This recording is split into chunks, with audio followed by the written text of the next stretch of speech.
کرتے ہیں۔ آپ نے دیکھا نہیں ہے عرسوں میں لوگ شیخ چلی کو بلاتے ہیں، عرسوں میں لوگ عثمان بھارتی کو بلانے لگے ہیں۔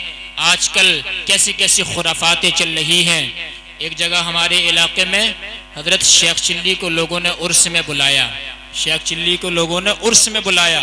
بتانا چاہتا ہوں آپ کو، تو جب بلایا تو شیخ چلی جب منچ پہ کھڑا ہوا، اسٹیج پہ جب کھڑا ہوا، سامنے مسلمانوں کا ٹھاٹے مارتا ہوا مجمع تھا۔ شیخ چلی نے مسلمانوں سے کہا کہ تم لوگ بیوقوف ہو اور میں عقل مند ہوں۔ کیا کہا اس نے؟ مسلمانوں سے تم بیوقوف ہو اور میں عقل مند ہوں۔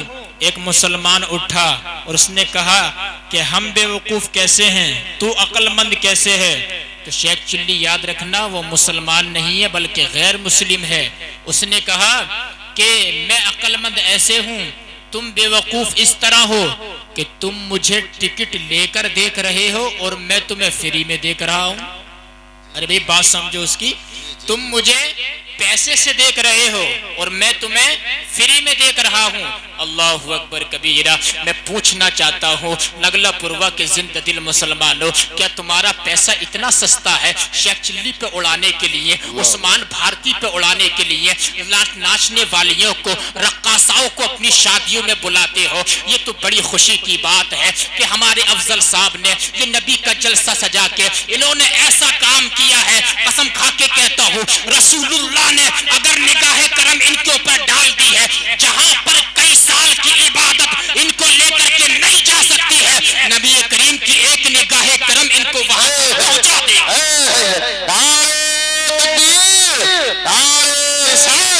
مسلک اعلیٰ حضرت علماء اہل سنت حضور سید عاصم میاں صاحب قبلہ۔ اب سنیے میری طرف دیکھیے میرے بھائیو، آپ نے ہمیں بلایا اتنی دور سے، جلسہ سجایا، ہمارے نوشاد صاحب کو بلایا، مولانا شہادت صاحب کو بلایا۔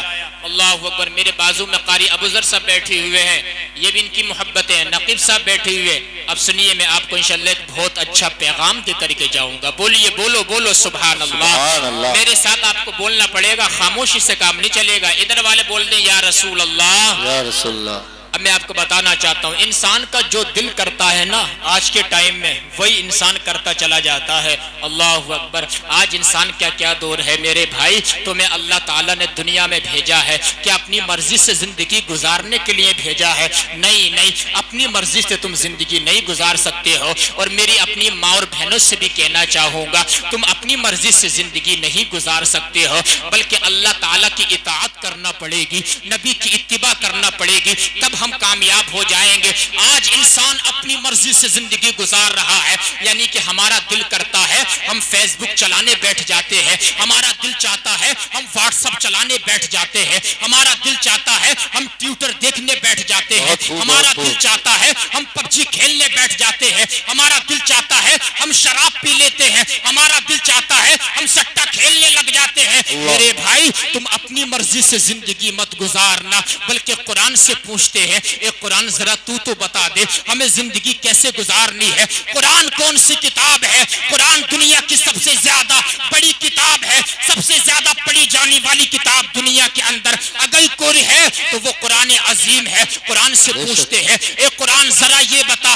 ہم اپنی مرضی سے زندگی گزاریں گے؟ قرآن کہتا ہے نہیں، لقد کان لکم فی رسول اللہ اسوۃ حسنہ، we should make him our ideal, we have lessons in good life علیہ السلام۔ نبی علیہ السلام کی زندگی میں تمہارے لیے بہترین آئیڈیل موجود ہے۔ انگوٹھی کیسے پہننا ہے مصطفیٰ کو دیکھ، لباس کیسے پہننا ہے مصطفیٰ کو دیکھ، سر پہ امامہ کیسے سجانا ہے نبی کی سیرت کا مطالعہ کر، عالموں کا ادب کیسے کرنا ہے مصطفیٰ کو دیکھ، امام کا ادب کیسے کرنا ہے مصطفیٰ کو دیکھ، ماں باپ کی خدمت کیسے کرنا ہے مصطفیٰ کو دیکھ، بیوی کے ساتھ ملاقات کیسے کرنا ہے مصطفیٰ کو دیکھ۔ اللہ تعالیٰ نے ساری زندگی کے مسائل کا حل مصطفیٰ کی سیرت میں رکھ دیا ہے۔ اگر نبی کی سیرت پہ تم نے عمل کر لیا زندگی خوشگوار ہو جائے گی اور آخرت تمہاری ہماری سرسبز و شاداب ہو جائے گی۔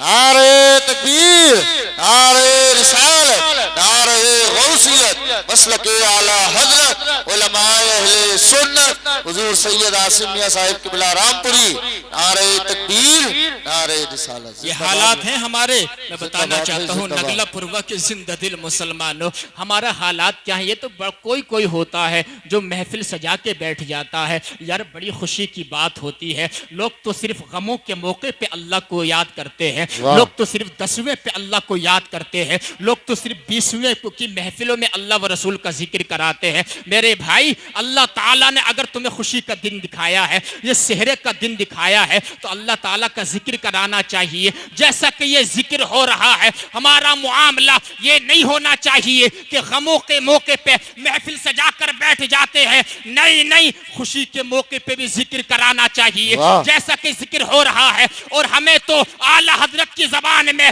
ہر وقت یہ کہنا چاہیے کہ انہیں جانا انہیں مانا، نہ رکھا غیر سے کام، للہ الحمد میں دنیا سے مسلمان گیا اور آج لے ان کی پناہ، آج مدد مانگ ان سے، کل نہ مانیں گے قیامت میں اگر مان۔ زندہ باد بھائی، زندہ باد، سبحان اللہ، ماشاءاللہ سید صاحب ہونا چاہیے۔ زندہ ہمیں باد۔ ہر وقت خوشی ہو یا غم ہو، رسول اللہ کی سیرت کو سامنے رکھنا پڑے گا، سبحان تبھی اللہ۔ ہماری کامیابی ہو جائے گی۔ حالات ایسے ہیں، اللہ اکبر کبیرہ۔ حضرات گرامی، لوگ جو ہیں ناچنے والیوں 50 ہزار لاکھوں روپیہ خرچ کر دیتے ہیں، اللہ اکبر۔ کیسے حالات پائے جا رہے ہیں، یعنی کہ یہ قوم جو ہے امام کی تنخواہ بڑھانے تیار نہیں ہے، یہ قوم مدرس کی تنخواہ بڑھانے تیار نہیں ہے۔ اللہ اکبر کہتے ہیں حضرت ہمارے حالات اچھے نہیں ہیں۔ ابھی انیس صابری قوال کو بلایا جائے گا 2 لاکھ روپے میں، اور وہ آتا ہے اور ٹپ ٹپ ٹپ ٹپ ٹپ کر کے چلا جاتا ہے۔ بتاؤ 2 لاکھ روپے اڑانے کے لیے تمہارے پاس انیس صابری قوال کو دینے کے لیے ہے کیا؟ تمہارے جو امام ہے، جو تمہارے پیشوا ہے، جو نبی کی زندگی تمہیں بتاتے ہیں کہ نبی کیسے کھاتے تھے، کیسے پیتے تھے، نبی کیسے چلتے تھے، کیسے سوتے تھے، یہ سب ہمارے علماء بتاتے ہیں۔ جب علماء کی تم تقریریں نہیں سنو گے، بتاؤ زندگی میں کیسے انقلاب آئے گا؟ اگر زندگی میں ہمیں اچھا اگر بننا ہے تو ہمیں جو ہے علماء کی تقریروں کو سننا پڑے گا، بے شک سننا پڑے گا ہمیں۔ بات سمجھ رہے ہیں؟ اللہ اکبر۔ یہاں پہ ایک بات اور کہوں گا حضرت، تھوڑی میری علماء کرام، میرے ممبر کے علماء میرا ساتھ دیں گے انشاءاللہ تعالی۔ سب سے پہلے تمہیں بتا دوں، میں کسی کی شاعری کا مخالف نہیں ہوں، میں اپنے بھائی، چھوٹے بھائی محمد نوشاد رضا صاحب کی شاعری کا بھی مخالف نہیں ہوں، لیکن ممبر رسول سے یہ پیغام دے کر جاؤں گا، اون کیمرہ بول رہا ہوں، یہ پورے ہندوستان میں بات جائے گی۔ بات سمجھ رہے ہیں؟ سنو ذرا غور سے کیا کہنا چاہتا ہوں آپ سے۔ اللہ اکبر۔ ابھی جو ایک بہت بڑا سلسلہ چل رہا ہے، آپ نے دیکھا ہوگا سوشل میڈیا پہ، قاری ابو ذر صاحب دیکھا ہوگا آپ نے سوشل میڈیا پہ، ہماری جماعت کے بہت بڑے عالم دین مفتی شہریار رضا صاحب نے ابھی جو ایک نعت خواں کی اصلاح کی ہے ممبر پہ، آپ نے دیکھا ہوگا۔ سب سے پہلے تو میں آپ کو یہ بتا دوں کہ عالم ہوتا ہے، بے شک، عالم ہوتا ہے، مفتی ہوتا ہے۔ یاد رکھو، ہر عالم دین کا احترام ضروری ہے، ہر مفتی کا احترام ضروری ہے۔ یار عالم دین کو بلاتے ہو، مفتی کو بلاتے ہو، بلانے کے بعد ان کی توہین کرنے کی کوشش کرتے ہو، لہٰذا ہم یہ کہنا چاہتے ہیں یہ زیادتی برداشت نہیں کی جائے گی، یہ زیادتی ہم برداشت نہیں کریں گے۔ مفتی شہریار رضا صاحب نے حق بولا ہے اور ہم ان کے حق بولنے کی وجہ سے ہم سب ان کے ساتھ ہیں۔ بتاؤ ساتھ ہے کہ نہیں ہے؟ ہم سب ان کے ساتھ ہیں، انہوں نے حق بولا ہے۔ اللہ اکبر۔ جو انہوں نے ممبر شریف پہ اصلاح کی ہے وہ بالکل انہوں نے درست کیا ہے، اس لیے کہ علماء کرام خوب جانتے ہیں کہ کس کی اصلاح کب اور کس انداز میں کی جائے گی۔ اللہ اکبر کبیرہ۔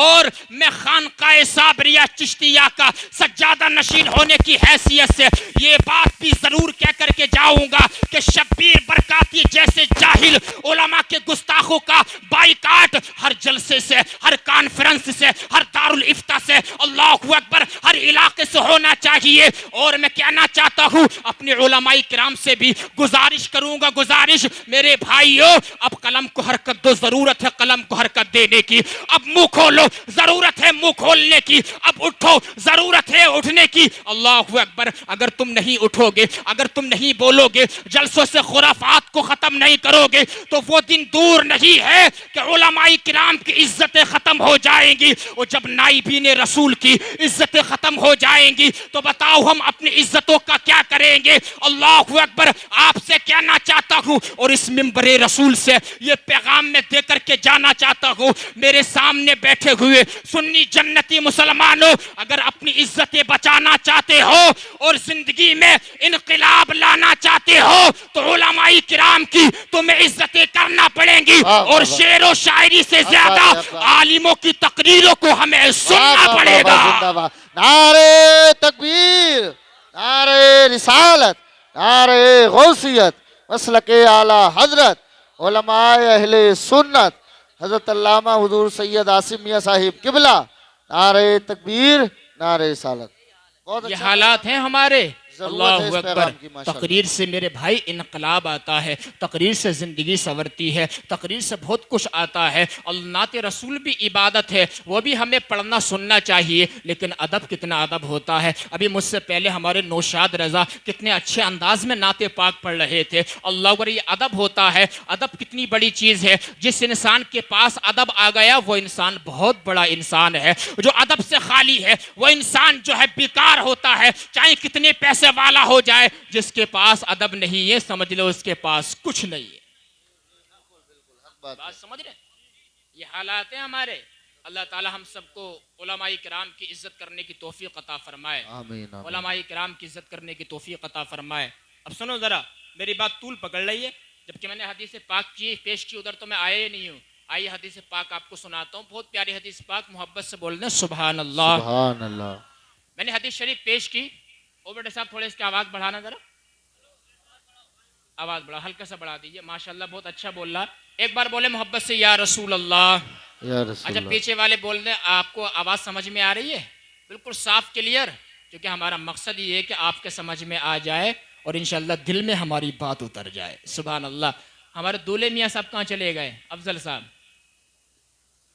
کہیں مصروفیت میں ہیں کہ لگے ہوئے؟ ارے آپ تو آگے آ جائیں، آپ ہی کا تو سب معاملہ ہے یہ. آ جائیں، تشریف آگے لے آئیں. اللہ تعالیٰ سلامت رکھے. اب سنو ذرا میری طرف دیکھو میرے بھائیو. میں نے حدیث پاک پیش کی. ہمارے نبی نے فرمایا لا یرا وجہی ثلاثۃ اقوام. 3 لوگ ایسے ہیں، 3 بدنصیب ایسے ہیں جو کل قیامت کے دن میرا چہرہ بھی نہیں دیکھ سکیں گے. کتنے لوگ زور سے بول دیں؟ ادھر والے بول دیں. ادھر والے پیچھے بیٹھے ہیں، تھوڑا اندھیرے کا فائدہ اٹھا رہے ہیں کیا؟ ارے بولو یار سبحان اللہ. سبحان 3 لوگ ایسے ہیں جو کل قیامت کے دن نبی کا چہرہ نہیں دیکھ پائیں گے. میرے بھائیو آپ جانتے ہیں نبی کا چہرہ کیسا ہے؟ رب کا قرآن کہتا ہے والضحیٰ، محبوب تمہارے رخ روشن کی قسم ہے. واللیل اذا سجا، محبوب تمہارے زلف عنبری کی قسم ہے. نبی کا چہرہ کیسا معلوم ہے؟ حضرت جابر بن سمورہ کا بیان ہے کہ 14ویں رات کا چاند آسمان پر چمک رہا تھا اور میں نبی کی بارگاہ میں تھا. میں کبھی نبی کے چہرے کو دیکھتا، میں کبھی 14ویں رات کے چاند کو دیکھتا. میری آنکھ فیصلہ نہیں کر پا رہی تھی کہ 14ویں رات کا چاند زیادہ ہینڈسم ہے یا نبی کا چہرہ زیادہ خوبصورت ہے. فَإِذَا هُوَ أَحْسَنُ عِنْدِي مِنَ الْقَمَرِ. آخر میری آنکھ نے یہی فیصلہ کیا کہ 14ویں رات کے چاند سے بھی زیادہ خوبصورت نبی کا چہرہ ہے. شاعر اٹھا اور قلم توڑ دیا کہ چاند سے تشبیہ دینا یہ بھی کوئی انصاف ہے. چاند میں تو داغ ہے پر ان کا چہرہ صاف ہے. اور زلف دیکھی ہے کہ نظروں نے گھٹا دیکھی ہے کہ لٹ گیا جس نے محمد کی عطا دیکھی ہے. زندہ باد بھائی زندہ باد. سبحان اللہ سبحان اللہ. یہ ماشاء میرے اللہ. آقا کا چہرہ ہے. سبحان اللہ اللہ. اکبر. ایسا چہرہ اگر حضور کے چہرے کی میں آپ کو احادیث مبارکہ بتاؤں، خزانے میں کمی نہیں الحمدللہ، لیکن رات کم پڑ جائے گی. ہم مکمل بیان نہیں کر سکتے ہیں. ایسے ایک بتاتا ہوں آپ کو. حضرت عائشہ ام المؤمنین، مسلمانوں کی ماں، فرماتی ہیں سحری کا وقت تھا، میں کچھ سی رہی تھی، پتہ چلا حضور کی ازواج مطہرات سحری کے وقت میں اٹھا کرتی تھیں. یار بول دو سبحان اللہ. آج تو لوگوں نے تہجد پڑھنا ہی بند کر دیا ہے. تہجد تو بڑی چیز ہے. لوگ 5 ٹائم کی نماز نہیں پڑھتے ہیں، صرف جمعہ جاتے ہیں. اللہ اکبر کبیرہ. میرے نوجوان بھائی تمہارے چہرے مرجھائے ہوئے ہیں. 20 سال کی عمر میں تمہارے چہرے مرجھائے ہوئے ہیں. ارے 20 سال کی عمر میں تو چہرہ ایسا ہونا چاہیے جیسا کہ سیب کی طرح کھلتا ہوا چہرہ ہونا چاہیے. آج جو ہے ہمارے چہرے چہرے کا نور ختم ہو گیا، آج رزق کی برکت ختم ہو گئی، آج بدن کی طاقت ختم ہو گئی، آج اولاد ہاتھوں سے نکل گئی، آج رات کا سکون ختم ہو گیا۔ کیوں ختم ہو گیا؟ آپ نے جاننے کی کوشش کی؟ اللہ اکبر، بتانا چاہتا ہوں آپ کو، ہم لوگ جو ہیں نبی اور رسول اللہ کے فرمان سے دور ہیں، اس لیے معاملہ ہمارا ختم ہو گیا۔ میرے بھائیو، چہرے پہ اگر نور چاہتے ہو، رزق میں برکت چاہتے ہو، بدن میں طاقت چاہتے ہو، اولاد کی فرما برداری چاہتے ہو، رات کو سکون کی نیند سونا چاہتے ہو، تو نبی علیہ السلام کی سیرت طیبہ پر عمل کرنا پڑے گا۔ جہاں بادشاہوں کو نرم نرم بستروں پہ وہ سکون نہیں ملے گا، جو تو نبی کی سیرت پہ عمل کرے گا، اللہ وہ سکون تجھے تیرے جھوپڑے میں عطا فرما دے گا۔ سبحان اللہ ماشاءاللہ۔ بات سمجھ رہے؟ یہ چیز سمجھو۔ حضرت عائشہ فرماتی ہیں کہ میں سحری کے وقت میں کچھ سی رہی تھی، میری سوئی جو ہے نیچے گر گئی۔ فرماتی ہیں کہ سوئی نہیں مل رہی تھی، اندھیرا تھا، اتنے میں امام الانبیاء تشریف لے آئے۔ سبحان اللہ، صبح ہمارے نبی تشریف لے آئے، مکی مدنی تاجدار تشریف لے آئے۔ حضرت عائشہ کا بیان ہے، حضور کے چہرے اقدس و اطہر و انور سے ایسی روشنی پھوٹی کہ میں نے حضور کے چہرے کی روشنی میں اپنی گمشدہ سوئی کو تلاش کر لیا۔ اعلیٰ حضرت کے چھوٹے بھائی استاذ زمن ماہر فکر و فن علامہ حسن رضا خان نے جب اس حدیث پاک کو دیکھا، ان کا قلم جو ہے عشق رسول میں جھوم کر بولا، سوزنے گمشدہ ملتی ہے تبسم سے تیرے، شام کو صبح بناتا ہے اجالا تیرا۔ نعرے تکبیر! ارے دونوں ہاتھوں کو اٹھا کر محبت سے جواب دیں۔ نعرے تکبیر، نعرے رسالت، نعرے غوثیت، مسلک اعلیٰ حضرت حضور سید عاصم میاں صاحب قبلہ زندہ باد زندہ باد۔ اندازہ لگائیے، یہ میرے نبی کا حسن ہے، لیکن 3 لوگ ایسے ہیں نگلا پوروا کے زندہ دل مسلمانوں جو قیامت کے دن نبی کا چہرہ نہیں دیکھ پائیں گے۔ بتاؤ، جنت تو ابھی دور ہے، جنت کی خوشبو تو دور ہے، آقا کا چہرہ نہیں دیکھ پائیں گے۔ پہلا شخص کون سا ہے؟ ذرا غور سے سننا، حدیث پاک پڑھ کے بتا رہا ہوں۔ پہلا شخص کون سا ہے معلوم ہے؟ احدھا العاق لوالدی، پہلا وہ شخص جو نبی کا چہرہ نہیں دیکھ پائے گا، معلوم ہے کون ہے؟ جو اپنے ماں باپ کا نافرمان ہے۔ کون ہے؟ زور سے بول دیں، ادھر والے بول دیں میرے ساتھ، زور سے بول دیں، ماں باپ کا نافرمان ہے، قیامت کے دن نبی کا چہرہ نہیں دیکھ پائے گا۔ میرے بھائیوں، والدین کیا چیز ہوتی ہے معلوم ہے؟ باپ اس سورج کی طرح ہوتا ہے۔ جس طریقے سے سورج دنیا میں رہتا ہے، گرمی لگتی ہے، لیکن جب سورج چھپ جاتا ہے تو دنیا میں اندھیرا چھا جاتا ہے، ایسے ہی جب اولاد کی زندگی سے باپ چلا جاتا ہے، اولاد کی لائف میں اندھیرا آ جاتا ہے، اولاد کی زندگی جو ہے ادھوری کٹنے لگ جاتی ہے۔ اور ماں کی شان کیا ہے معلوم ہے؟ ایک صحابی آئے، یا رسول اللہ میں جہاد پر جانا چاہتا ہوں۔ میرے نبی نے فرمایا، ہل لک من ام، اے میرے صحابی کیا تمہاری ماں موجود ہے؟ قال نعم یا رسول اللہ، ہاں میرے آقا میری ماں موجود ہے۔ میرے نبی نے فرمایا، الزمھا فان الجنۃ تحت اقدام الامہات، میرے صحابی تمہیں جہاد پر جانے کی ضرورت نہیں ہے، جاؤ گھر چلے جاؤ، جانے کے بعد ماں کا تلوہ دبا دو، ماں کا قدم چوم لو، گویا کہ جو ماں کے قدم کو چومتا ہے وہ جنت کے چوکھٹ کو بوسہ دیتا ہے۔ جاؤ گھر چلے جاؤ، ماں کی خدمت کر لو، گھر بیٹھے ماں کی خدمت کی بدولت اللہ تعالیٰ تمہیں جہاد کا ثواب عطا فرما دے گا۔ سبحان اللہ۔ یہ ماں باپ کی شان ہے۔ اللہ اکبر۔ تو پہلا وہ شخص جو نبی کا چہرہ نہیں دیکھ پائے گا کون ہے؟ ماں باپ کا نافرمان۔ اب سنو آگے، والثانی، سیکنڈ نمبر پہ کون ہے؟ والثانی تاریک سنتی، نبی نے فرمایا دوسرا وہ شخص ہے جو میرا چہرہ نہیں دیکھ پائے گا، میری سنتوں کو چھوڑنے والا ہے۔ اللہ اکبر۔ نبی کی سنتوں کو چھوڑنے والا نبی کا چہرہ نہیں دیکھ پائے گا۔ اندازہ لگائیے آج کتنی سنتیں ہم نبی کی چھوڑ رہے ہیں۔ تمہیں معلوم نہیں ہے کیا نبی علیہ السلام کی کتنی سنتیں ہیں؟ اچھا، میں اگر آپ لوگوں سے پوچھوں آقا کی کتنی سنتیں ہیں تو آپ مجھے بتا دیں گے؟ کتنی سنتیں بتائیے؟ آپ کہیں گے سید صاحب داڑھی رکھنا نبی کی سنت ہے، اور سرما لگانا 3 سلائیں دائیں آنکھ میں 2 سلائیں بائیں آنکھ میں لگانا نبی کی سنت ہے، سر میں تیل لگانا نبی کی سنت ہے۔ بات سمجھ رہے ہیں؟ سر پہ امامہ شریف باندھنا نبی کی سنت ہے، ٹوپی رکھنا نبی کی سنت ہے، بیٹھ کر کھانا کھانا نبی کی سنت ہے، بیٹھ کر پانی پینا نبی کی سنت ہے۔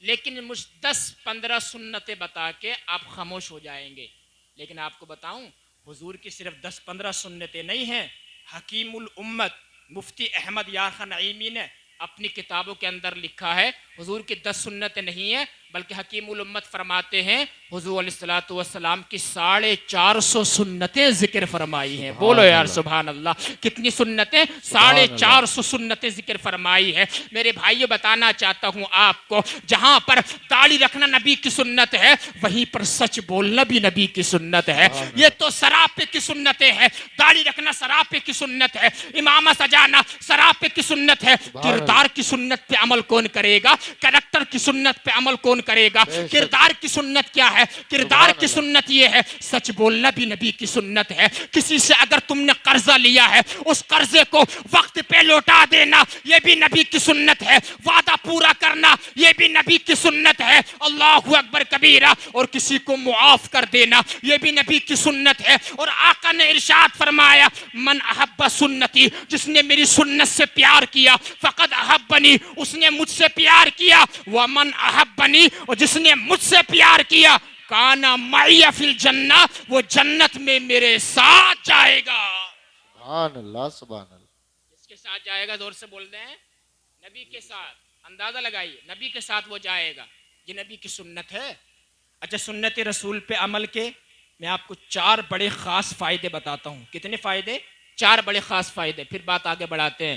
جو آقا کی سنت پہ عمل کرے گا نا یقین مانو اس سے نیک لوگ پیار کریں گے. کون لوگ پیار کریں گے؟ زور سے بولو. نیک لوگ اس سے پیار کریں گے چاہے بظاہر ظاہر میں ہوں یا دنیا سے چلے گئے ہوں. نبی کی سنتوں پہ عمل کرے گا. چہرے پہ داڑھی سجاؤ گے. اللہ کو ایک دوسرے سے پیار کرو گے. اگر جو لوگ دنیا سے چلے گئے غوث اعظم ہے ان کے دربار میں جاؤ گے وہ بھی آپ سے پیار کریں گے. سلطان الہند خواجہ صاحب کے دربار میں جاؤ گے وہ بھی آپ سے پیار کرتے نظر آئیں گے. تاجدار کلیر صابر پاک کے دربار میں جاؤ گے نبی کی سنت چہرے پہ سجا کے وہ بھی آپ سے پیار کریں گے. اعلی حضرت بھی پیار کریں گے. مخدوم اشرف جہانگیر سمنانی بھی پیار کریں گے.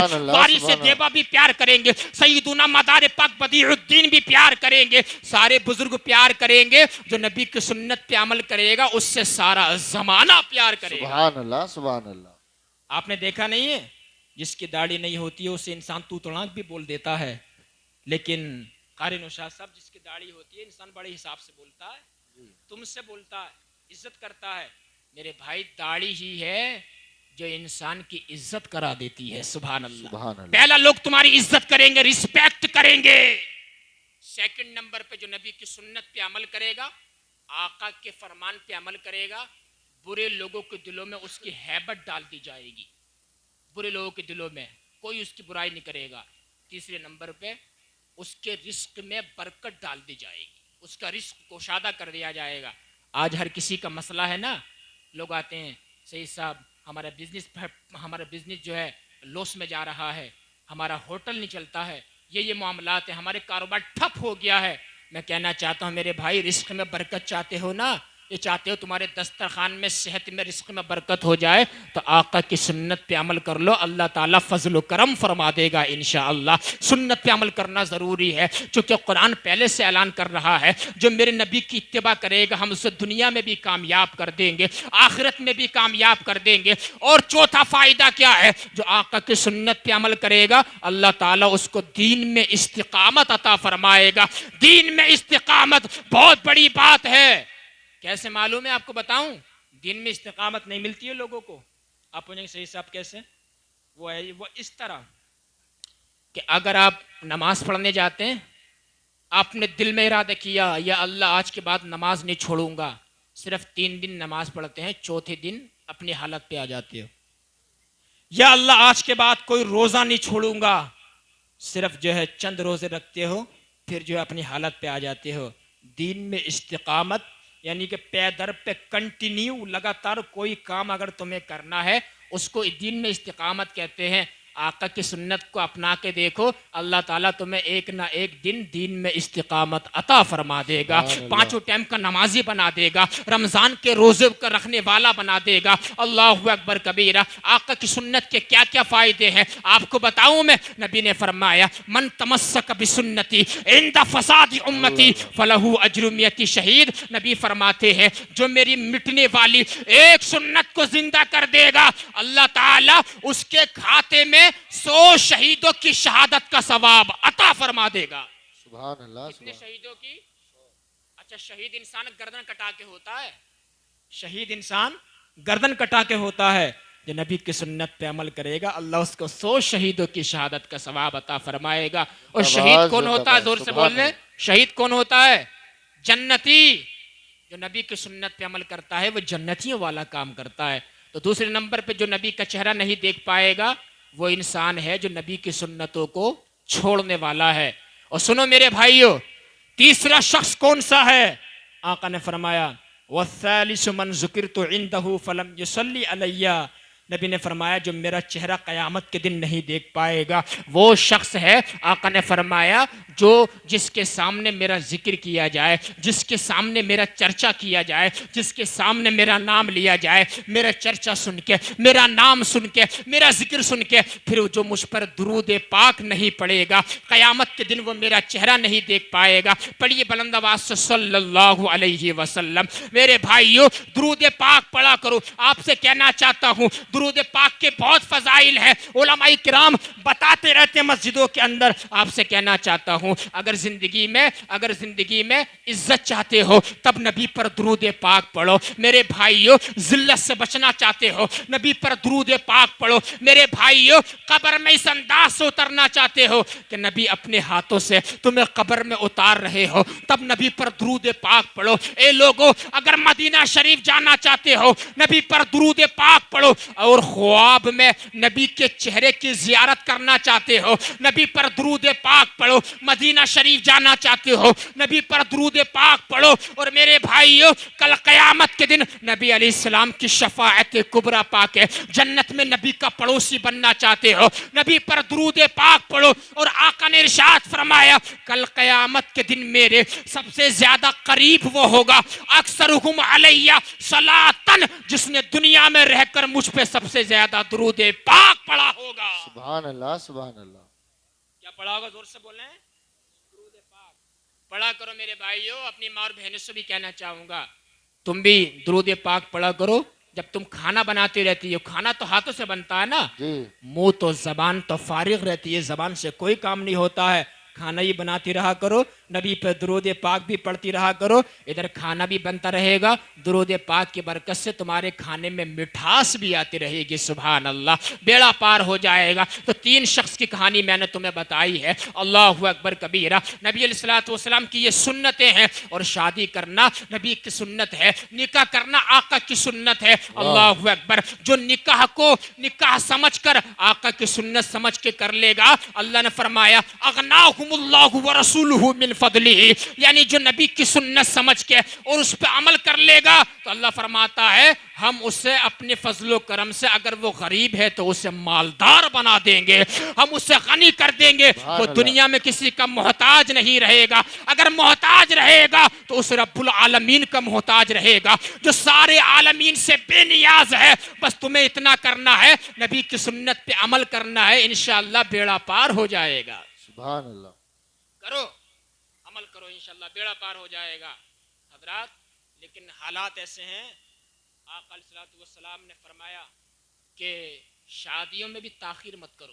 یہ بھی نبی نے فرمایا شادیوں میں تاخیر مت کرو.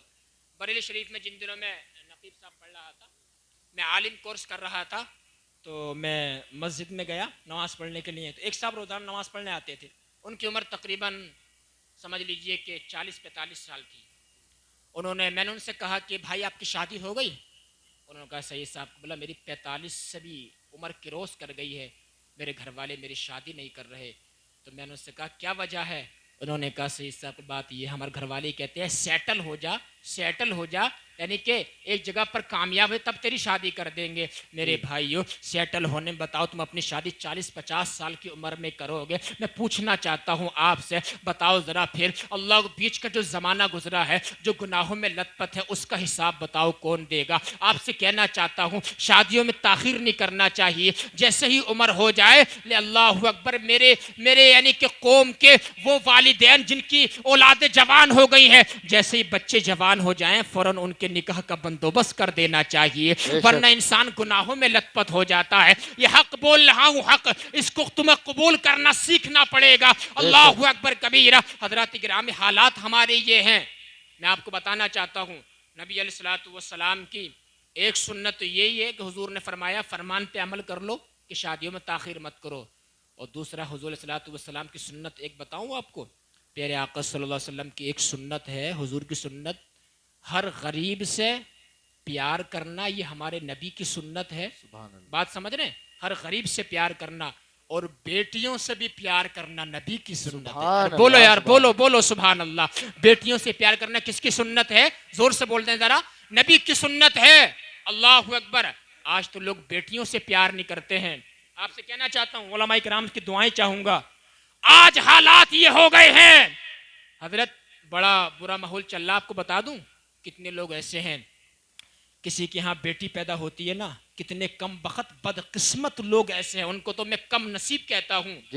یہ ایک ٹرینڈ چل پڑا ہے، ٹرینڈ، کسی کے یہاں اگر بیٹی پیدا ہو رہی ہے، کچھ لوگ ایسے ہیں کہ ہاسپٹل کے اندر نا بیٹی پیدا ہوئی، ڈاکٹر سے بات کر لی اندر ہی اندر، اور زہر کا انجیکشن لگا دیا، اور بیٹی جو ہے ایک دن کی نہیں 1 گھنٹے کی ختم ہو جاتی ہے، مر جاتی ہے، اور رات کو اسے سلا دیتے ہیں ماں سے جدا کر کے، کہتے ہیں صاحب کہ رات تو اچھی سوئی تھی اور صبح کو یہ مر گئی ہے۔ اللہ اکبر۔ پھر بڑا غم کا ماحول ہوتا ہے، جبکہ خود انہوں نے بیٹی کو ڈاکٹر سے زہر کا انجیکشن لگا کے اس کو مار دیا ہے۔ میرے بھائی، تو کیا سمجھتا ہے تو نے اگر بیٹی کو مار دیا ہے تو سکون کی زندگی پالے گا؟ نہیں نہیں، زندگی میں بھی پریشان رہے گا۔ جب کل قیامت کے دن بارگاہ الہی و رسالت میں تو جائے گا، اللہ تعالیٰ کے بارگاہ میں یہ بیٹی مقدمہ قائم کر دے گی، بِأَيِّ ذَنبٍ قُتِلَتْ، اے میرے باپ ذرا یہ تو بتا تو نے مجھے کس وجہ سے قتل کر دیا تھا؟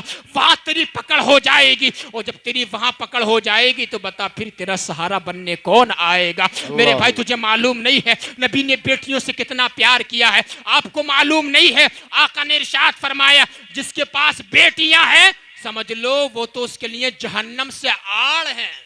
ارے بولو یار، بولو سبحان اللہ۔ جس کے پاس بیٹیاں ہیں اسے وہ جہنم میں جانے نہیں دیں گی، بیٹیاں جہنم کے دروازے پر رک جائیں گی، کہیں گے یا اللہ ہم بیٹیاں تھی، اس نے پرورش کی ہے، اس کو جہنم سے آزادی عطا فرما دے، جنت میں اس کا داخلہ عطا فرما دے۔ یہی بیٹی ہوتی ہے میرے بھائی۔ گھر میں اگر 5 بیٹے ہیں اور باپ باہر کسی کام سے گیا ہوا ہے، 5 بیٹے سو سکتے ہیں، لیکن بیٹی کی یہ شان ہے جب تک باپ نہیں آتا ہے یہ سوتی نہیں ہے۔ بیٹی یہ کہتی ہے جس وقت میرا باپ آ جائے گا تبھی میں بستر پہ کروٹ لے کے سو جاؤں گے۔ یعنی کہ 5 بیٹے اگر اللہ نے دیے ہیں تو ممکن ہے جب تیرے معاملے خراب ہو جائیں گے وہ تجھ سے منہ پھیر کے بھاگ جائیں گے، لیکن بیٹی کی وہ شان ہوتی ہے اگر جان بھی دینا پڑے گی بیٹی اس سے بھی منہ نہیں کتراتی ہے، بلکہ اپنے باپ کے لیے جان بھی قربان کرنے کے لیے ہم وقت تیار رہتی ہے۔ سبحان اللہ، سبحان اللہ، زندہ باد۔ لوگ مار رہے ہیں بیٹیوں کو ہاسپٹلوں کے اندر انجیکشن لگوا کے، حالات بتا رہا ہوں آپ کو۔ یہ جی بتائیے ذرا، میرے نبی نے تو فرمایا فاطمہ تو بدعۃ منی، فاطمہ تو میرے جگر کا ٹکڑا ہے۔ بولو یار سبحان اللہ۔ فاطمہ تو نبی کے جگر کا ٹکڑا ہے۔ آقا نے اس لیے بتا رہا ہوں، کتنے نوجوان میرے سامنے بیٹھے جن کے کل کو شادیاں ہوں گی، جن کے پاس بیٹی آئے گی، اللہ تعالیٰ کا شکر ادا کرنا۔ اور ایک جملہ کہہ کر جا رہا ہوں، نقیب صاحب توجہ فرمائیے گا، بیٹا نعمت ہوتا ہے، نعمت، بیٹی رحمت ہوتی ہے۔ نعمت کا حساب ہوتا ہے، رحمت کا کوئی حساب نہیں۔ زندہ باد، زندہ باد۔ نعرہ تکبیر، نعرہ رسالت، نعرہ غوثیت، مسلک اعلیٰ حضرت علماء اہل سنت حضور سید عاصم میاں صاحب قبلہ۔ اندازہ لگائیے، رحمت کا کوئی حساب نہیں ہے، نعمت کا حساب ہوتا ہے۔ میرے بھائی، نبی علیہ السلام کے آپ کو معلوم ہے جب حضرت فاطمہ کے گھر پہ نبی علیہ السلام تشریف لاتے تھے، حضرت فاطمہ حضور کا دست اقدس چومتی تھی، اپنی جگہ بٹھاتی تھی۔ جب حضرت فاطمہ ہمارے نبی کی بارگاہ میں آتی تھی، حضور علیہ السلام کا ویلکم چینج ہو جاتا تھا، استقبال بدل جاتا تھا، اپنی بیٹی کا ماتھا چوم کے اپنی جگہ بٹھاتے تھے۔ یہ ہے باپ اور بیٹی کا رشتہ، کہ جو باپ اپنی بیٹی سے پیار کرتا ہے اللہ تعالیٰ اس کے گھر میں خصوصی فضل و کرم نازل فرماتا ہے۔ سبحان اللہ، سبحان اللہ۔ بیٹی کا معاملہ ہے، پیار کرو بیٹیوں سے۔ آج جو بیٹیاں مرتد ہو رہی ہیں نا، کافروں کے ساتھ بھاگ رہی ہیں، اسلام چھوڑ رہی ہیں، اس کی ایک وجہ یہ بھی ہے حضرت کہ بیٹیوں کو، ہماری بہنوں کو گھروں میں پیار نہیں مل رہا ہے۔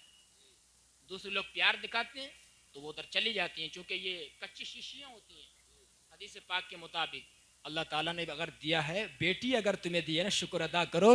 کتنے لوگ ہمارے پاس آتے ہیں، سید صاحب کوئی تعویذ دے دو، سید صاحب دعا کر دو، ہمارے پاس اولاد نہیں ہے۔ یار ان لوگوں کے دلوں سے جا کر کے پوچھو جن کے پاس نہ بیٹا ہے نہ بیٹی ہے، 10 سال گزر گئے ہیں، 15 سال شادی کو ہو گئے ہیں، لیکن اولاد نہیں ہے۔ ان لوگوں کے دلوں سے جا کر پوچھو، اللہ نے اگر اولاد دی ہے، اگرچہ بیٹی ہی ہے، تو میرے بھائی شکر ادا کر، سجدے میں گر جا، یہاں تک کہ تو یہ بھی اگر کرے گا، آگ پہ بھی سجدہ کرے گا، تب بھی شکر ادا نہیں ہو سکتا ہے، اس لیے کہ اللہ تعالیٰ نے تجھے جو بھی دے دیا اس کے لیے اس کا شکر ادا کرتا رہے، بے شک کرتا رہو شکر ادا۔ یہ فرمان ہے۔ میں بتا رہا تھا بیٹی سے پیار کرنا نبی کی سنت۔ اور بس آخری بات سن لیجئے، وقت بہت زیادہ ہو رہا ہے۔ غریب انسان سے پیار کرنا یہ بھی کس کی سنت ہے؟ زور سے بول دیں، نبی کی سنت۔ آج غریب کو سلام کرنے تیار نہیں ہے، بتاؤ بات غلط تو نہیں ہے میری؟ تھوڑے سے پیسے آ جائے نا حضرت، تھوڑے سے پیسے معاشرے میں، سوسائٹی میں تھوڑا بڑا ہو جائے تو غریب کو سلام کرنے تیار نہیں۔ ارے میں کروں گا اسے سلام، یہ مجھے سلام کرے گا۔ میرے بھائیو، نبی نے فرمایا دنیا دار دیکھ کے سلام مت کرو، دیندار دیکھ کر کے سلام کرو۔ اور نبی نے تو فرمایا تھا بدأ السلام بریء من الکبر، جو سلام پہلے کر لیتا ہے وہ تکبر سے پاک ہے، یہ نبی نے فرمایا۔ اور ہمارے امام الائمہ، ہمارے امام سراج الامہ، کاشف الغمہ، امام اعظم تو جاہلوں کو سلام کرتے تھے۔ کسی نے کہا اتنے بڑے امام ہو کے جاہلوں کو سلام کرتے ہو؟ آپ نے فرمایا جاہلوں کو سلام اس لیے کرتا ہوں تاکہ میرے نبی کی سنت عام ہو جائے۔ سبحان اللہ، بات سمجھ رہے ہیں؟ یہ سمجھو ان باتوں کو۔ تو غریب سے پیار کرنا کس کی سنت ہے؟ زور سے بولو، نبی کی سنت۔ آج تو حضرت بعض پیر بھی ایسے ہو گئے ہیں، غریب کے گھر جانا نہیں چاہتے ہیں، نہیں جانا چاہتے ہیں، صرف امیروں کے گھر پہ جو صاحب 20-25 ہزار کا لفافہ جیب میں سے چپکے سے رکھ دے گا، جیب میں کو چپکے سے، اس کے گھر جاتے ہیں۔ تاریخ پہلے سے ہو جاتی ہے ہمارا کمرہ الگ کرنا، ہم اس کے گھر پہ رکیں گے۔ میں کہنا چاہتا ہوں قوم کے ان پیروں سے، اللہ نے اگر تمہیں بنایا ہے میرے بھائی غریب کے گھر بھی جا، وہ بھی نبی کا امتی ہے، وہ بھی مصطفیٰ کا امتی ہے۔ معلوم نہیں اللہ تعالیٰ کے فضل و کرم سے تو غریب کے گھر جائے گا تو اللہ تبارک و تعالیٰ تمہارے اوپر جو ہے اپنے فضل و کرم کی برسات نازل فرما دے گا۔ غریب سے پیار کرنا نبی کی سنت ہے۔ آؤ ایک حدیث پاک بتا رہا ہوں، پھر اپنی جگہ لے رہا ہوں۔ سننا چاہتے ہیں آپ حدیث پاک تو محبت سے بول دیں سبحان اللہ، سبحان اللہ، یا رسول اللہ۔ توجہ چاہوں گا، ہمارے نبی صلی اللہ علیہ وسلم مسجد نبوی میں جلوہ گر ہیں۔ ایک صحابی رسول، ایک غریب صحابی جن کا نام حضرت جلیبیب رضی اللہ تعالیٰ نے، کیا نام ہے؟ زور سے بولتے ہیں، جلیبیب۔ یہ ایک صحابی کا نام ہے۔ صحابی کون ہوتا معلوم ہے؟ سب سے پہلے تو صحابی کی ڈیفینیشن آپ کو بتا دوں۔ صحابی وہ ہوتا ہے جس نے نبی علیہ السلام کو ایمان کی آنکھوں سے دیکھا ہو یا حضور کی خدمت میں حاضری دی ہو اور ایمان پر اس کا خاتمہ ہو گیا، اس کو صحابی کہا جاتا ہے۔ جب صدیق اکبر صحابی، فاروق اعظم صحابی، عثمان و علی صحابی، حسن حسین یہ صحابی ہے، تو وہ صحابی رسول جن کا نام جلیبیب ہے۔ میرے نبی نے ان سے ایک دن ارشاد فرمایا، غریب صحابی سے پتا چلا ہمارے نبی ایسے رہنما ہے جو امیروں سے بھی محبت کرتے تھے، غریبوں سے بھی محبت کرتے تھے۔ اے جلیبیب ذرا یہ تو بتا دو کہ تم شادی نہیں کرو گے؟ حضرت جلیبیب صحابی کہتے ہیں یا رسول اللہ، مجھ جیسے غریب انسان کو اپنی بیٹی کون دے گا؟ اللہ اکبر کبیرہ۔ پھر میرے نبی نے دوسری مرتبہ فرمایا اے جلیبیب تم شادی نہیں کرو گے؟ عرض کیا یا رسول اللہ میں تو غریب انسان ہوں، میرا تو کوئی بڑا خاندان بھی نہیں ہے، میرا تو کوئی بڑا قبیلہ بھی نہیں ہے، مجھ سے کون شادی کرے گا؟ نبی نے تیسری مرتبہ فرمایا جلیبیب شادی نہیں کرو گے؟ عرض کی یا رسول اللہ میرے پاس تو کچھ بھی نہیں ہے، میں تو مفلس و قلاش انسان ہوں، مجھ سے شادی کون کرے گا؟ نبی نے ارشاد فرمایا جلیبیب گھبراؤ مت، پریشان مت ہو، تمہاری شادی کا انتظام ہم خود کرا دیں گے۔ بولو یار، بولو سبحان اللہ۔ ہم تمہاری شادی کا انتظام ہم خود کرا دیں گے۔ یا رسول اللہ کس طرح؟ آپ نے ارشاد فرمایا جلیبیب جاؤ، چلے جاؤ انصار کے قبیلے میں اور فلاں انصاری کے گھر چلے جاؤ، جانے کے بعد جو نکاح کا پیغام لے جاؤ، جانے کے بعد کہنا ان کو میرا سلام پیش کرنا اور کہنا مجھے نبی نے بھیجا ہے تمہاری بیٹی کے رشتے کے لیے، اپنی بیٹی کا رشتہ جو ہے میرے ساتھ کر دو۔ اللہ اکبر کبیرہ۔ صحابی رسول خوشی خوشی انصاری کے گھر چلے جاتے ہیں اور جب وہاں جاتے ہیں نا، دستک دی، من دق الباب